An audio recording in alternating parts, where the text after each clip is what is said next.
दोस्तों, भारत पहले जब अखंड था तब कैसा दिखता था और ऐसा क्या हुआ कि भारत के टुकड़े होते चले गए।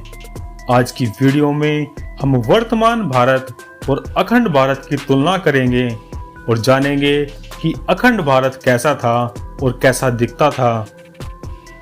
भारत एक ऐसा राष्ट्र है जो विश्व का सबसे प्राचीन देश है और आर्यव्रत के नाम से प्रसिद्ध हमारा यह भारत पहले दुनिया के बहुत बड़े क्षेत्र में फैला हुआ था।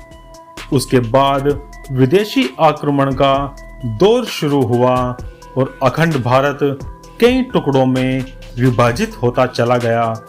आज भी भारत क्षेत्रफल की दृष्टि से दुनिया के टॉप 10 देशों में आता है। तो आप कल्पना कर सकते हैं जब यह अखंड भारत रहा होगा तो कितने बड़े भूभाग में फैला होगा। 1947 तक भारत के अंग्रेजों से आजाद होने तक के भारत के 15 से ज्यादा देश अलग हो चुके थे। हमारे देश में हिंदुओं का राज था, पर कहानी शुरू होती है आज से 2500 साल पहले, जहां विदेशी आक्रमण की शुरुआत होती है और इन ताकतों ने अपनी सुविधा और धर्म के आधार पर अखंड भारत से अलग करते चले गए। अखंड भारत से अलग होने वाले देशों के नाम और भारत कब कब अखंड हुआ और अखंड होने के बाद भारत से कितने देश बने और उसके बारे में विस्तार से जानेंगे। अफगानिस्तान, कंधार और कंबोज को मिलाकर बनाया गया देश, जिसको डूरंड रेखा द्वारा अलग किया गया था। यह एक हिंदू शासित राज्य था। महाभारत की गांधारी और शकुनी यहीं के थे। बाद में बौद्ध धर्म के अनुयायी भी यहाँ हुए। सिकंदर ने इस पर आक्रमण किया और अंग्रेजों के समय तक यह भारत का ही हिस्सा था। हालांकि अधिक उपयोग जगह न होने के कारण अंग्रेजों ने 18 अगस्त 1847 को अलग कर दिया था।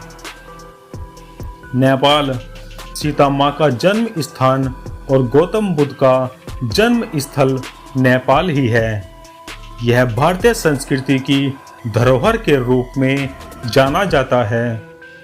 1600 ईस्वी तक यहाँ हिंदुओं का ही शासन था।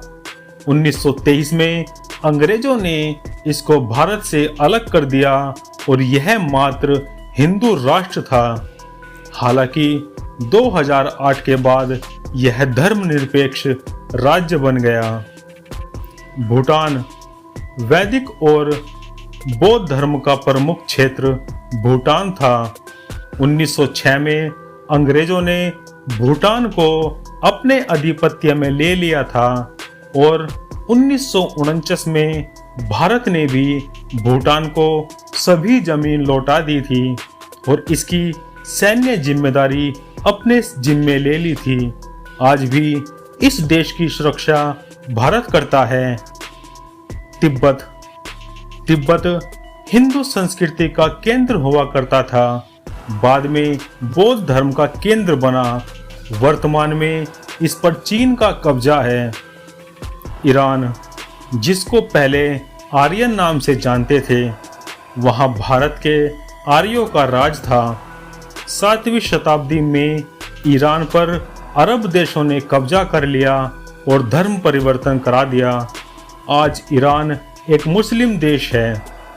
कंबोडिया, विश्व का सबसे बड़ा हिंदू मंदिर कंबोडिया में आज भी है और उसके राष्ट्रीय ध्वज की शान है। इसको कंबोडिया नामक ब्राह्मण ने बसाया था। इंडोनेशिया एक समय हिंदू बाहुल्य क्षेत्र था, जिसको बाद में मुस्लिम राज हो गया।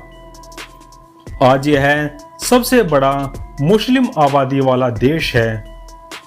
म्यांमार, वर्मा नाम से मशहूर यह देश भारत का अभिन्न हिस्सा था। अंग्रेजों ने इस पर कब्जा किया और 4 जनवरी 1948 को इसको आजाद करके स्वतंत्र देश बनाया गया। मलेशिया एक समय हिंदू बाहुल्य देश मलेशिया भारतीय संस्कृति का केंद्र था। बाद में बौद्ध धर्म आया और फिर मुस्लिम आबादी आई और यह स्वतंत्र देश बन गया। फिलीपींस मुस्लिम आक्रमण से ग्रसित फिलीपींस अखंड भारत का हिस्सा था। बाद में अंग्रेजों का आधिपत्य हुआ और 1963 में अंग्रेजों ने इसको आजाद करके स्वतंत्र देश बना दिया। थाईलैंड एक समय पर श्याम देश के नाम से मशहूर यह देश अखंड भारत का अभिन्न हिस्सा था। बाद में बौद्ध धर्म का प्रसार हुआ और थाईलैंड स्वतंत्र देश बना। श्रीलंका लंका किसी पहचान का मोहताज नहीं है। आज दिवालिया घोषित हुआ लंका एक समय पर रावण की नगरी थी। भारत से महज 38 किलोमीटर दूर यह देश प्राचीन इतिहास में भारत का अभिन्न हिस्सा था। अंग्रेजों ने 4 फरवरी 1948 को इसको अलग देश बना दिया था। वियतनाम चंपा नाम से मशहूर यह देश भारत का ही हिस्सा था और हिंदू बाहुल्य देश था।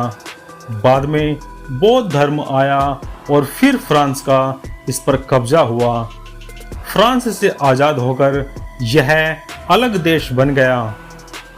बांग्लादेश भारत से पाकिस्तान जब अलग हुआ तब 2 टुकड़ों में अलग हुआ। उसमें से एक भारत के पूर्व में था जिसको पूर्वी पाकिस्तान कहते हैं। बाद में 1971 में भारत के सहयोग से इसको पाकिस्तान से आजाद करके स्वतंत्र देश बना दिया गया और नाम दिया गया बांग्लादेश।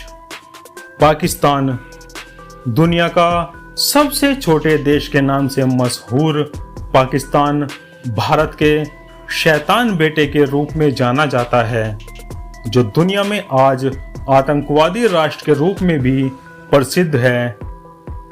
यह एक समय भारत का ही हिस्सा था और 14 अगस्त 1947 को भारत से मुस्लिम धर्म के आधार पर अलग किया गया। आज यह पूरी तरह से मुस्लिम राष्ट्र है। आप समझ सकते हैं भारत एक समय पर क्या था। भला हो वल्लभ भाई पटेल जी का, अन्यथा अंग्रेज जिस हिसाब से भारत को आजाद करके गए, हमको अपने देश में कई देशों को पार करके जाना पड़ता। आज की हमारी ये वीडियो आप ज़्यादा से ज़्यादा लोगों को शेयर करें ताकि सभी लोगों को ये पता चल सके कि अखंड भारत असल में कैसा था। आज की हमारी ये वीडियो यहीं तक। अगर आपको हमारी ये वीडियो अच्छी लगी तो लाइक करें, शेयर करें और जाते जाते हमारे चैनल को सब्सक्राइब करें। तो मिलते हैं नेक्स्ट वीडियो में, तब तक के लिए बाय एंड टेक केयर।